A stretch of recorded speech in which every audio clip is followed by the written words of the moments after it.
Hello दोस्तों, स्वागत है आप सभी लोगों का राजस्थान एकेडमी पर। मैं परवीन सिंह आप सभी लोगों के साथ में। जैसा कि आप सभी लोग जानते हैं, आप सभी लोगों के लिए लैब असिस्टेंट यानी प्रयोगशाला सहायक के लिए जो फिजिक्स आने वाली है उसके अंतर्गत हम बात कर रहे थे सेमीकंडक्टर यानी अर्धचालक, जो आपका टॉपिक दे रखा है उसके ऊपर। और आज ये हमारा जो है थर्ड लेक्चर है, जिसके अंतर्गत लास्ट में हम बात कर चुके थे कि जो नेज अर्धचालक थे उनकी चालकता पर ताप का प्रभाव कैसे पड़ता है। जैसे कि टेम्परेचर में वृद्धि जैसे जैसे होती है तो इनकी चालकता भी बढ़ती है और प्रतिरोधकता कम होती है। नेज अर्धचालक जो होते हैं उनका ताप प्रतिरोध जो गुणांक होता है वो ऋणात्मक होता है, और चालकता कम होने के कारण हम नेज अर्धचालकों को जो है सीधे किसी भी उपयोग में नहीं लेते हैं। ठीक है, चलिए अब मैंने आपको जैसा कि बताया था अर्धचालक दो है, एक है नेज अर्धचालक और एक है आपका बाह्य अर्धचालक, यानी कि एक है इंट्रिंसिक और एक है एक्सट्रिंसिक सेमीकंडक्टर। तो इंट्रिंसिक सेमीकंडक्टर होता है कंप्लीट। अब हम बात करने जा रहे हैं एक्सट्रिंसिक सेमीकंडक्टर के बारे में। हमारा एक्सट्रिंसिक सेमीकंडक्टर क्या होता है और इंट्रिंसिक क्या होता है, इसके बारे में बात करते हैं। तो इंट्रिंसिक में जैसा कि मैंने बताया था कि ऐसे अर्धचालक जिसके अंदर किसी भी प्रकार की कोई अशुद्धि नहीं होती है। वही बाह्य अर्धचालक यानी एक्सट्रिंसिक सेमीकंडक्टर का मतलब है कि इनकी चालकता में, कंडक्टिविटी में इंक्रीज करने के लिए, इनकी जो कंडक्टिविटी है उसको इंक्रीज करने के लिए हम उसके अंदर इम्प्योरिटीज़ को मिलाते हैं, अशुद्धि मिलाते हैं। और जो अशुद्धि मिलाने का प्रोसेस है उसे हम कहते हैं डोपिंग यानी कि अपमिश्रण। क्या कहते हैं? डोपिंग या अपमिश्रण कहते हैं। समझ में आ गई बात? अपमिश्रण कहते हैं। तो जो इस प्रकार से जब अपमिश्रण करने के बाद हमें एक नया अर्धचालक मिलता है, उस नए अर्धचालक को बाह्य अर्धचालक या एक्सट्रिंसिक सेमीकंडक्टर कहते हैं। ये जो एक्सट्रिंसिक सेमीकंडक्टर है ये भी दो टाइप्स के होते हैं। कितने? 2 टाइप्स के। पहला टाइप है एन प्रकार का अर्धचालक और सेकंड टाइप है पी प्रकार का अर्धचालक, यानी कि एन टाइप के सेमीकंडक्टर और पी टाइप के सेमीकंडक्टर। समझ में आई बात? तो जो अभी तक हम पढ़ते हुए आए ये सब बेसिक था। हमारे जो सिलेबस में दे रखा है वो दे रखा है पीएन जंक्शन। अब पीएन जंक्शन कैसे बनेगा वो यहाँ से अब हमारे समझ में आना शुरू होगा। तो प्लीज़ इस टॉपिक को बहुत ही अच्छे से समझने का प्रयास करिएगा। ठीक है, चलिए देखो, अर्धचालक भी 2 प्रकार के, एक इंट्रिंसिक एक एक्सट्रिंसिक। इंट्रिंसिक जो है वो शुद्ध होते हैं, एक्सट्रिंसिक के अंदर अशुद्धि मिलाई जाती है। और ये भी 2 प्रकार के होते हैं, एक होता है एन प्रकार का, एक होता है पी प्रकार का। अब एन प्रकार का अर्धचालक क्या होता है? ठीक है, तो एन प्रकार के अर्धचालक का मतलब है कि आपने जो अर्धचालक लिया वो लिया है चतुसंयोजी। चतुसंयोजी का मतलब है उसकी जो संयोजकता है, उसकी जो वैलेंसी है वो 4 होगी। ठीक है, तो ऐसा अर्धचालक जिसकी संयोजकता 4 हो और उसके अंदर हम क्या करते हैं कि 5 संयोजकता वाला तत्व जो है थोड़ी सी मात्रा में उसके अंदर अशुद्धि के रूप में मिला देते हैं। समझ में आई बात? तो जब आपने 5 संयोजकता वाला तत्व उसके अंदर मिलाया तो आप उसे कहेंगे क्या? एन प्रकार का अर्धचालक। क्या कहेंगे? एन प्रकार का अर्धचालक। तो क्या है मीनिंग इसका? एन प्रकार के अर्धचालक का मतलब है कि आपके पास में एक 4 संयोजकता वाला अर्धचालक है। उस 4 संयोजकता वाले अर्धचालक में आपने 5 संयोजकता वाला एक नया तत्व या हम कह सकते हैं अशुद्धि जो है कुछ मात्रा में मिलाई। यानी पी प्रकार का मतलब क्या हुआ? 4 + 5 करना है। सॉरी, एन टाइप्स का मतलब क्या है? 4 + 5। ठीक है, तो ये शॉर्ट फॉर्म में आप याद रखिएगा। एन टाइप मतलब 4 + 5। ठीक है, समझ में आ गई बात? तो हमें यहाँ पर ये एन टाइप का मतलब क्या है? एन टाइप का मतलब होता है नेगेटिव टाइप्स के जो है अर्धचालक। ऐसे हम याद रखेंगे इसको। कैसे याद रखेंगे? नेगेटिव टाइप के। कैसे? 4 संयोजकता थी और हमने क्या मिलाया? 5 संयोजकता वाला, तो एक एक्स्ट्रा हुआ। तो एक एक्स्ट्रा है, इसका मतलब हमारे पास एक नेगेटिव जो है ज़्यादा है, तो हम कहेंगे एन प्रकार का अर्धचालक। तो 4 + 5 यानी कि एक हमारे पास में क्या हो जाएगा, नेगेटिव बढ़ जाएगा। इस वजह से जो है हम इसे एन टाइप का सेमीकंडक्टर कहते हैं। समझ में आ गई बात। चलिए नेक्स्ट हमारा आ जाता है कि एन टाइप के अर्धचालक की और क्या विशेषता है। तो एन प्रकार के जो अर्धचालक होते हैं उनके अंदर इलेक्ट्रॉनों की संख्या होल की संख्या से अधिक होती है। यानी कि आपको ये बात याद रखनी है कि इलेक्ट्रॉन्स के जो संख्या है वो कहाँ ज़्यादा होगी और होल्स की संख्या कहाँ ज़्यादा होगी। समझ में आ गई बात। तो मैं आपको बता दूं कि एन टाइप यानी नेगेटिव, और नेगेटिव का मतलब क्या है, इलेक्ट्रॉन, ऑब्वियस सी बात है। तो हम ये सीधा सा समझ गए कि एन प्रकार के अंदर क्या होगा, इलेक्ट्रॉन की संख्या ज़्यादा होगी होल से। समझ में आ गई बात, क्लियर है आपके, समझ में आ गई। चलिए इलेक्ट्रॉन जो होते हैं वो एन प्रकार में क्या हो जाएंगे, तो भाई जब इलेक्ट्रॉन ज़्यादा है यानी इलेक्ट्रॉन बहुसंख्यक हो जाएंगे, और होल्स कम है यानी कि अल्पसंख्यक हो जाएंगे। समझ में आ गई बात।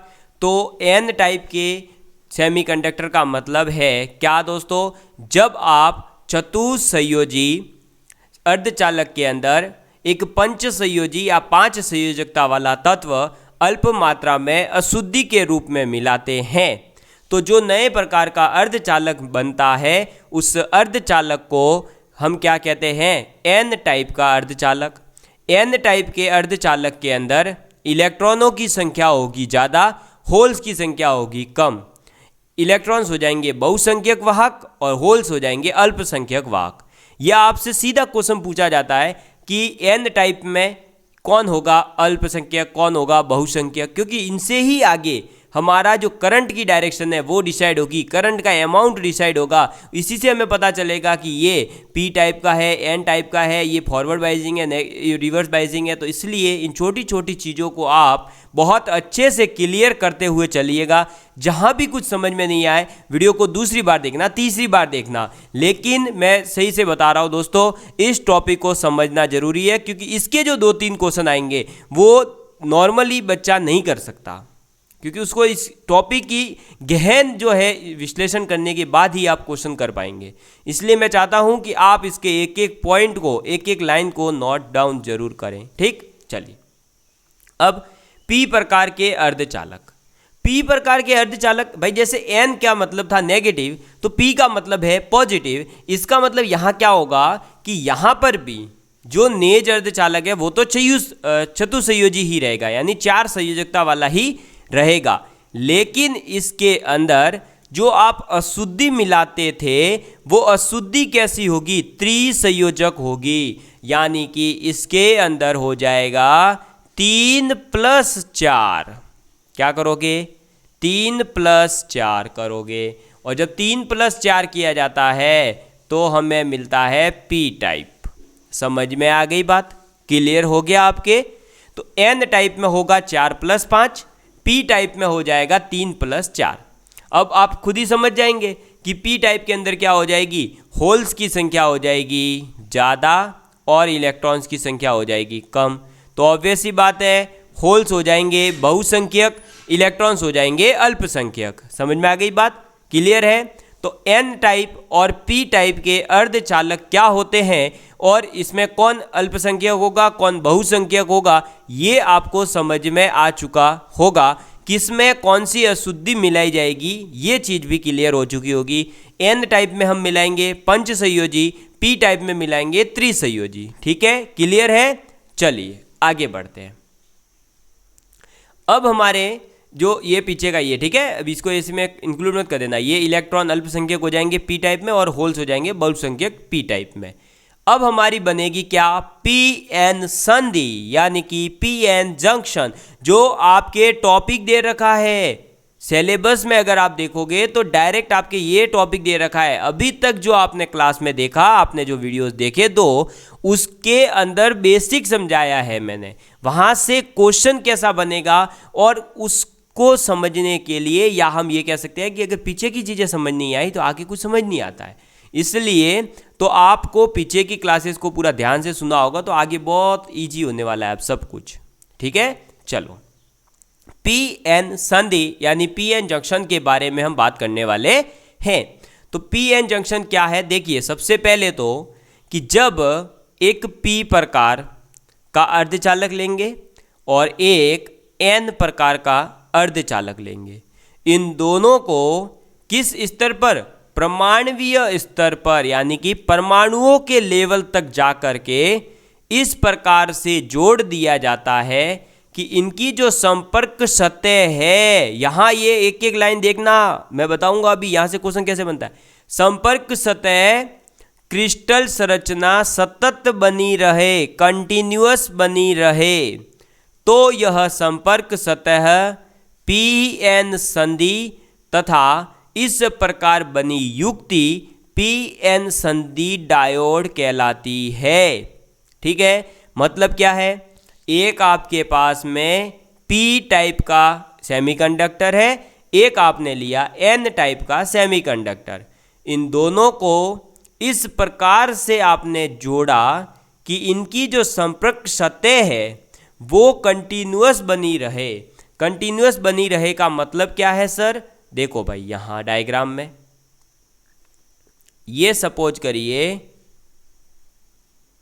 ये पी टाइप है, तो एक सेकेंड ये फिर गड़बड़ हो जाएगी। ये देखिए कि यहाँ पर हमारे पास है ऐसा एक ब्लॉक और ये दो ब्लॉक, ठीक है। तो जो एन टाइप का होगा उसको हम ऐसे और इन दोनों को जोड़ करके कैसा बना देंगे, ऐसा, ये पी ये एन, समझ में आई बात। तो ये अगर क्रिस्टल लेवल पर ये पार्ट और ये पार्ट नहीं जुड़ते हैं, पूरे अटैचमेंट हो जानी चाहिए, हम कह सकते हैं कि कंटिन्यूअस रहना चाहिए। ऐसा नहीं कि आप फोर्स लगा करके इनको जोड़ रहे हो। अगर आपने फोर्स लगा करके जोड़ा तो एक दूसरे के कण इधर उधर मिक्स हो जाएंगे और फिर वह आपका कंटिन्यूअस नहीं रहेगा, तो आपका ये संधि जो बनेगी वो संधि नहीं काम की। समझ में आई बात। तो पी एन संधि के अंदर सबसे पहले क्या क्या याद रखोगे, एक पी टाइप का सेमीकंडक्टर होगा, एक एन टाइप का सेमीकंडक्टर होगा, दोनों को आप जो है सतत रूप से जोड़ेंगे, ऐसे जोड़ेंगे कि वो सतत बने रहे। ठीक है, अगर सतत बने नहीं रहते तो वो संधि काम की नहीं है। ऐसा क्वेश्चन आपसे पूछा जाएगा कि क्या हम पी और एन टाइप के सेमीकंडक्टर को फोर्स लगा करके या बल से जोड़ सकते हैं, तो नहीं, बल से आप जोड़ोगे तो जो कण होंगे वो एक दूसरे के अंदर फिट हो जाएंगे, जो कि हम नहीं चाहते। हम चाहते हैं संपर्क सतह बने, एकदम सिर्फ टच हो जाए एक दूसरे के, कंटिन्यूटी बन जाए। समझ में आई बात, क्लियर है। तो पी एन संधि या पी एन जंक्शन बनेगा कैसे, वो चीज आपके क्लियर हो चुकी होगी। ठीक है, चलो अब बढ़ते हैं हम आगे की ओर। तो आगे जो है अब हम समझेंगे कि जो पी एन संधि है इसके बारे में पूरी डिटेल क्लियर है। चलो चलिए भाई चलिए, तो अब बात करते हैं आगे। तो देखिए पी एन संधि जैसे ही निर्मित होगी भाई, जैसे ही पी एन संधि बन जाएगी तो पी एन संधि निर्मित होते ही क्या होगा कि जो एन प्रकार का है उसके पास में क्या है, इलेक्ट्रॉन बहुसंख्या में है। ठीक है, और पी भाग के पास में क्या है, होल्स ज़्यादा है। क्लियर है ना। तो क्या होगा, जैसे ही ये हमारा पी टाइप का सेमीकंडक्टर, ये हमारा एन टाइप का सेमीकंडक्टर, दोनों को अटैच किया जाएगा, इसको इधर लाया जाएगा, इसको इधर, ऐसे जैसे ही टच होंगे ये ऐसे बनते ही क्या होगा कि पी टाइप में से, ये रहा पी टाइप है ये इधर, ठीक है, ये मैंने गोला कर दिया, ये एन टाइप है। तो पी टाइप में से जो इलेक्ट्रॉन पी टाइप के पास में होल्स ज़्यादा थे, तो पी टाइप में से तो होल्स मूव करेंगे इस साइड। मैंने लाइट ब्लू यानी कि आपके आकाश कलर का जो कलर ले रखा है, देखो ये रहे, एक, ये दो, ये तीन, इन होल्स को मैंने दिखाया है कि सभी तरफ से होल्स जो हैं एक्स्ट्रा अमाउंट में होते हैं पी टाइप के अंदर। तो पी टाइप के अंदर उपस्थित बहुसंख्यक होल तो जो है वो इस संधि को पार करके कहाँ जाएंगे, एन प्रभाग यानी कि एन टाइप के अंदर जाएंगे। और एन टाइप के अंदर जहाँ इलेक्ट्रॉन बहुत ज़्यादा है वो इलेक्ट्रॉन देखो मैंने रेड कलर से डिनोट करा है और इनको मैं पी टाइप के अंदर ला रहा हूँ। तो क्या हुआ, पी और एन टाइप के दो सेमीकंडक्टर लिए, आपने दोनों को जोड़ दिया। दोनों को जोड़ने के बाद में क्या हुआ, पी टाइप के इलेक्ट्रॉन, जो पी टाइप का जो सेमीकंडक्टर है उसके पास होल्स ज़्यादा है तो वो अपने होल्स को भेजेगा एन टाइप में, और एन टाइप्स के जो हैं उनके पास इलेक्ट्रॉन ज़्यादा है तो उनके पास इलेक्ट्रॉन को भेजेगा इस साइड में, क्योंकि दोनों को क्या करना पड़ेगा, इक्विलिब्रियम में आना पड़ेगा। और ये इक्विलिब्रियम में आएंगे कैसे, और इक्विलिब्रियम का मतलब आपको पता है ना, रुकते नहीं है, प्रोसेस चलता रहता है लेकिन सेम स्पीड में। जितने इलेक्ट्रॉन आएंगे उतने होल्स जाएंगे, जितने होल्स आएंगे उतने इलेक्ट्रॉन जाएंगे, ये प्रोसेस चलता रहेगा। समझ में आ गई बात, क्लियर है। तो पी एन संधि कैसे बनेगी आपको समझ में आ गया होगा। यहाँ से आपके प्रीवियस ईयर एक क्वेश्चन आया हुआ है कि पी एन संधि के लिए निम्नलिखित में से कौन सा कथन असत्य है, और वहाँ लिखा था केवल होल्स मोशन करते हैं, केवल इलेक्ट्रॉन मोशन करते हैं, मतलब केवल आपके होलों की गति होगी, केवल इलेक्ट्रॉनों की गति होगी, या केवल एन से पी में इलेक्ट्रॉन जाएंगे, या इलेक्ट्रॉन और होल्स दोनों की ही पी और एन टाइप में गति होगी। मतलब इस टाइप का क्वेश्चन था तो आपका क्या हो जाएगा कि दोनों का ही, होल्स की और इलेक्ट्रॉन्स की दोनों की गति होगी और एक दूसरे के विपरीत होगी। इलेक्ट्रॉन जाएंगे पी टाइप में, होल्स आएंगे एन टाइप में। समझ में आ गई बात, क्लियर है आप सभी लोगों के लिए, किसी प्रकार का कोई टेंशन नहीं होना चाहिए। पी एन संधि आपको बहुत अच्छे से क्लियर हो चुकी होगी, कैसे बनेगी वहां तक की बातें, ठीक है। चलो आगे बढ़ते हैं। अब जैसे ही पी एन संधि बन चुकी है तो आपको पता चला कि भाई होल और इलेक्ट्रॉनों का जो विसरण है, यानी होल्स और जो इलेक्ट्रॉन्स है वो दोनों अब जो मोशन करेंगे, गति करेंगे, वो विपरीत दिशा में करेंगे। समझ में आ गई बात, एक जाएगा एन टाइप की तरफ, एक जाएगा पी टाइप की तरफ, तो एक दूसरे के दोनों क्या करेंगे, विपरीत दिशा में गति करना स्टार्ट कर देते हैं। तो दोस्तों आपको ये समझ में आ गया कि होल और इलेक्ट्रॉन जो है वो एक दूसरे के विपरीत दिशा में चल रहे हैं। अब आपको भी पता है कि अगर इलेक्ट्रॉन मोशन कर रहे हैं तो इलेक्ट्रॉनों की वजह से क्या होगा, भाई करंट तो उत्पन्न होगा ही होगा, तो ऑब्वियस ही बात है, ठीक है। तो हम ये कह सकते हैं कि इन दोनों की वजह से, देखो इलेक्ट्रॉन और होल्स दोनों के दोनों क्या करेंगे, धाराएं उत्पन्न करेंगे, और वो धाराएं जो है समान दिशा में पी क्षेत्र की ओर ही हो जाएगी, ठीक है। इसको अभी आगे और समझेंगे, उससे पहले मैं यहाँ समझाना चाहता हूँ कि ये जो हमारे इलेक्ट्रॉन और होल्स और ये पूरा सिस्टम बना, उनकी वजह से, इस विसरण की वजह से, ये जो हमारा डिफ्यूजन हुआ इलेक्ट्रॉन और होल्स का, इसकी वजह से यहाँ पर हमें देखने को मिलता है कि एक विद्युत क्षेत्र का निर्माण होता है, इलेक्ट्रिक फील्ड डेवलप होता है, और उस इलेक्ट्रिक फील्ड की जो डायरेक्शन है वो एन से पी होती है। कहाँ पर, एन से पी टाइप में जो है इसकी डायरेक्शन हो जाती है, किसकी दोस्तों, इलेक्ट्रिक फील्ड की। समझ में आ गई बात। तो जो आपका विसरण हो रहा है उसकी वजह से एक इलेक्ट्रिक फील्ड डेवलप होगा, और उस फील्ड की डायरेक्शन कैसी होगी, तो फील्ड की डायरेक्शन होगी एन से पी टाइप में, ठीक, ये याद रखिएगा। अब देखिए कि अब हमारे पास में क्या हो रहा है, इलेक्ट्रिक फील्ड की डायरेक्शन हो गई, ठीक है, कहाँ पर, एन से पी टाइप की ओर। आपको पता है एन के अंदर इलेक्ट्रॉन ज़्यादा होंगे, पी के अंदर होल्स ज़्यादा होंगे, तो ये है हमारा क्या, पी टाइप, ये है हमारा एन टाइप, ठीक है। अब क्या होता है दोस्तों कि जो हमारी करंट अभी मैंने बताया ना कि भाई इलेक्ट्रॉन मोशन कर रहे हैं किधर, एन से लेकर पी टाइप की तरफ, तो आपके एन से पी में ही धारा का भी प्रवाह होता है, करंट आई, ठीक है, धारा का भी प्रवाह होगा। तो इस धारा का प्रवाह हो रहा है, एक इलेक्ट्रिक फील्ड उत्पन्न हो चुका है हमारे। अब इलेक्ट्रिक फील्ड डेवलप हो चुका है और धारा का प्रवाह होना स्टार्ट हो गया है, तो जो होल्स होंगे, ये जो होल्स होंगे वो तो क्या करेंगे, अब क्या होगा कि भाई ये जो करंट आ रहा है एन से पी में, इलेक्ट्रिक फील्ड की डायरेक्शन एन से पी में, तो यहाँ पर अब जो ये विसरण हो रहा था हमारा, जो डिफ्यूजन हो रहा था, ये डिफ्यूजन चलता रहेगा। ये कब तक चलता है? तो ये लंबे टाइम तक चलता रहता है और इसके चलते रहने से एक असीमित क्षेत्र डेवलप हो रहा है। उस असीमित क्षेत्र के अंदर क्या होता है कि इलेक्ट्रॉन और होल्स जो है वो वापस से अपना संयोजन करना स्टार्ट कर देते हैं, यानी कि जो p में से होल्स n में जा रहे हैं, n में से इलेक्ट्रॉन p में आ रहे हैं, ये चलता रहेगा चलता रहेगा चलता रहेगा। तो एक ऐसा क्षेत्र बन जाता है इसके अंदर, जिसे हम कह रहे हैं एक ऐसा असीमित क्षेत्र बन रहा है। मतलब ऐसा नहीं है कि कोई पर्टिकुलर डिवाइड इसकी कि भाई इतना ही क्षेत्र बनेगा, नहीं, ये एक असीमित होता है, ये कभी बढ़ता है, ये कभी घटेगा। तो ये जो असीमित क्षेत्र बना, इस असीमित क्षेत्र के अंदर और ये जो इलेक्ट्रॉन और होल्स थे ये पुनः अपना संयोजन करना स्टार्ट कर देते हैं। कैसे?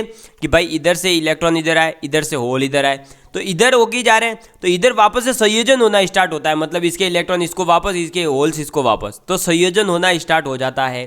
तो ये जो हमारा एक क्षेत्र बना है, ये जो बीच में जो क्षेत्र बना है जिसको मैंने यहाँ डिनोट करा है, ये रहा देखो। तो इस क्षेत्र के अंदर क्या होता है दोस्तों? इस क्षेत्र के अंदर जो हमारे एक p टाइप का क्षेत्र है और एक n टाइप का क्षेत्र है, तो इन दोनों की तरफ एक अलग अलग लेयर बन जाती है।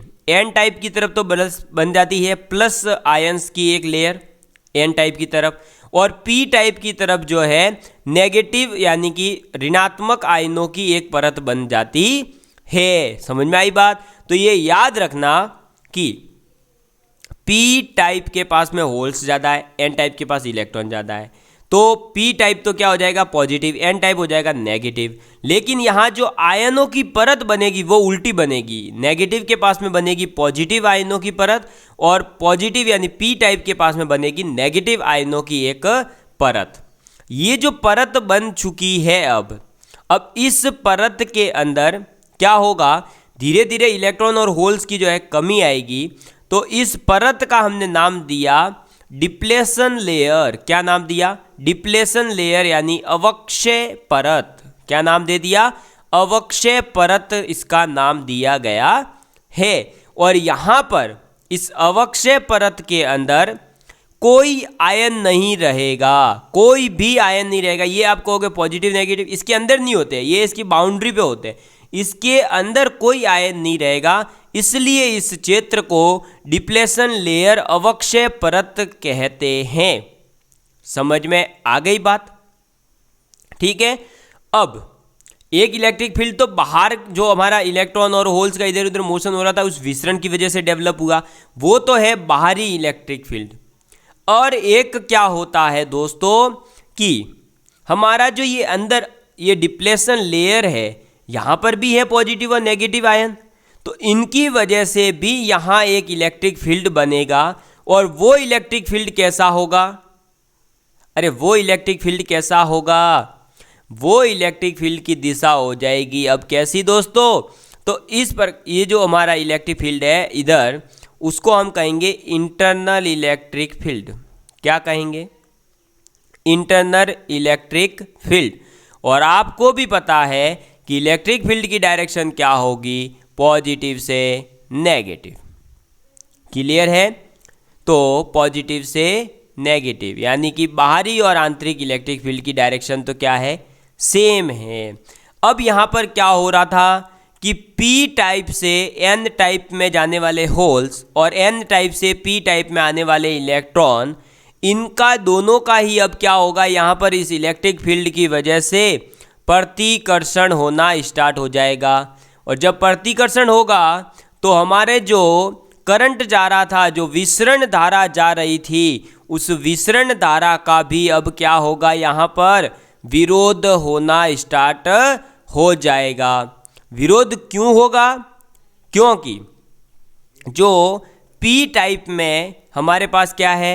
अल्पसंख्यक है इलेक्ट्रॉन, और n टाइप में क्या है? अल्पसंख्यक है होल। तो ये भी तो मोशन करेंगे, इनका भी तो एक इलेक्ट्रिक फील्ड होगा। पहले तो हमने क्या करा? मेजॉरिटी के लिए यानी जो बहुसंख्यक थे उनकी बात करी।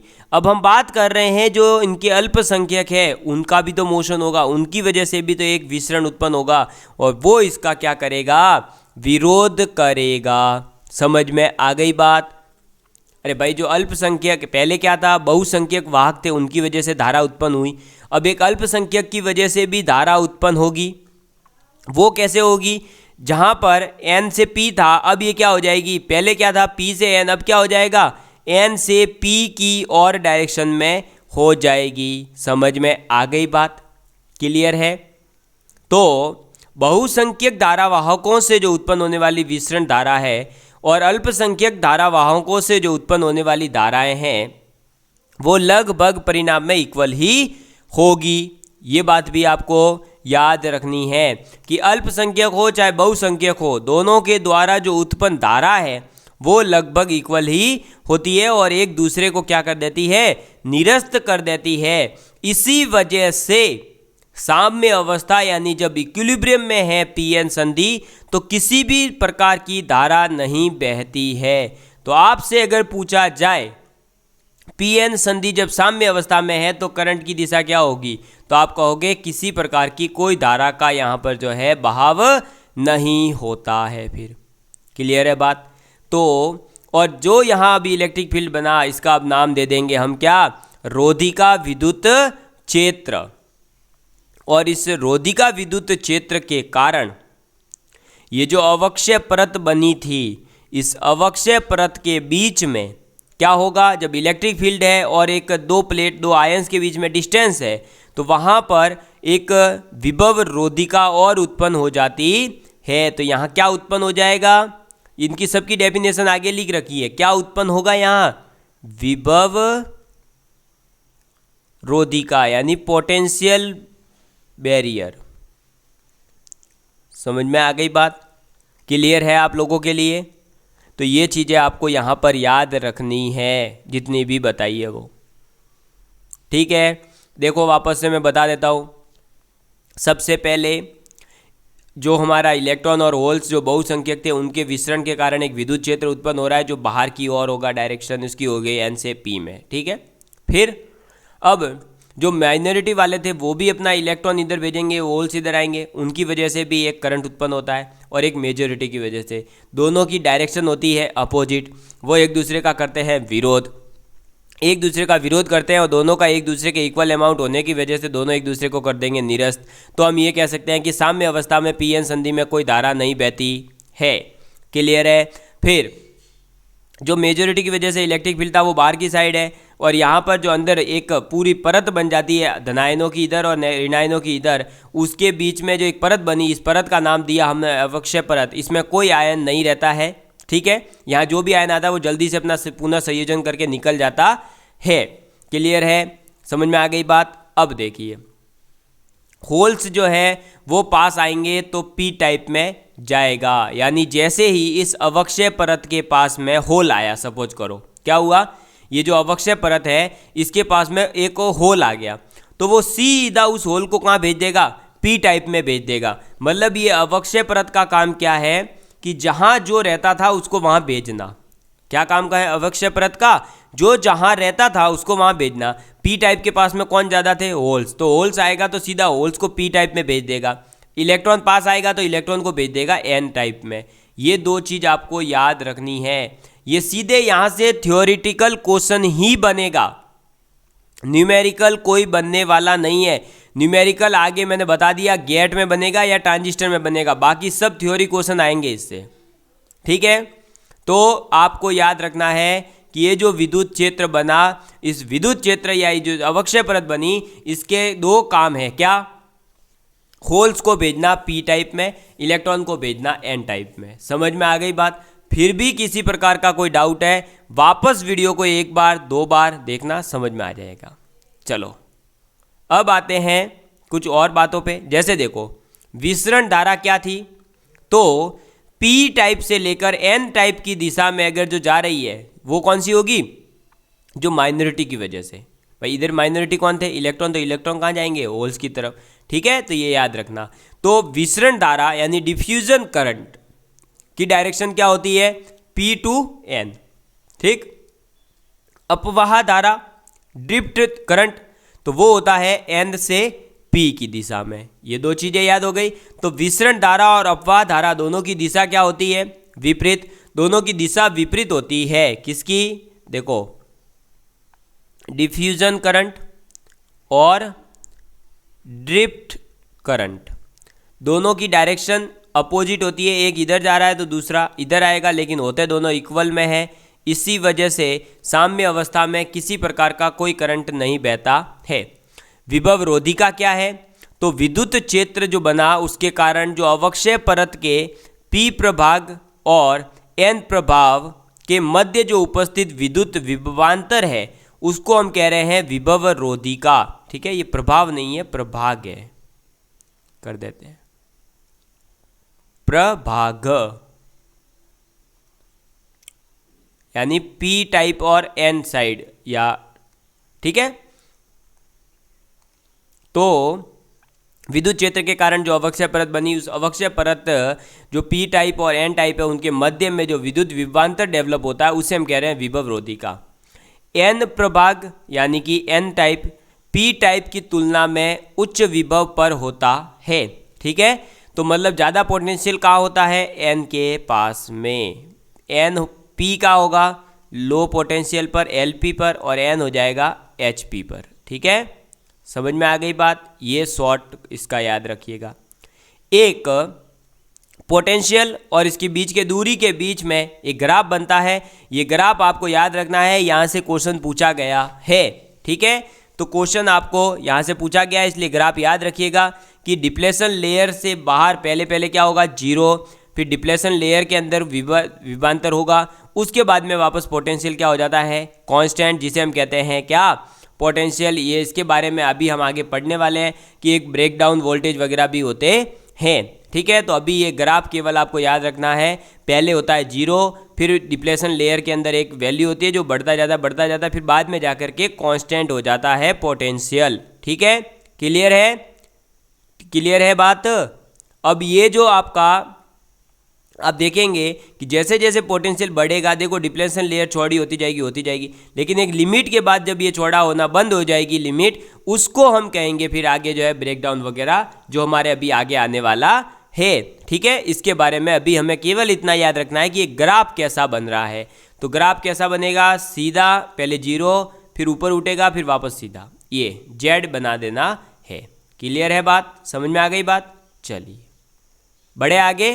चलिए अब आ जाता है फॉर्मूला एक, तो ये याद रखिएगा कि जो हमारा इलेक्ट्रिक फील्ड है, बैरियर इलेक्ट्रिक फील्ड और बैरियर पोटेंशियल, उसके बीच में रिलेशन क्या होता है? तो EB is equal to VB upon में D। क्या होता है? EB is equal to VB upon में D।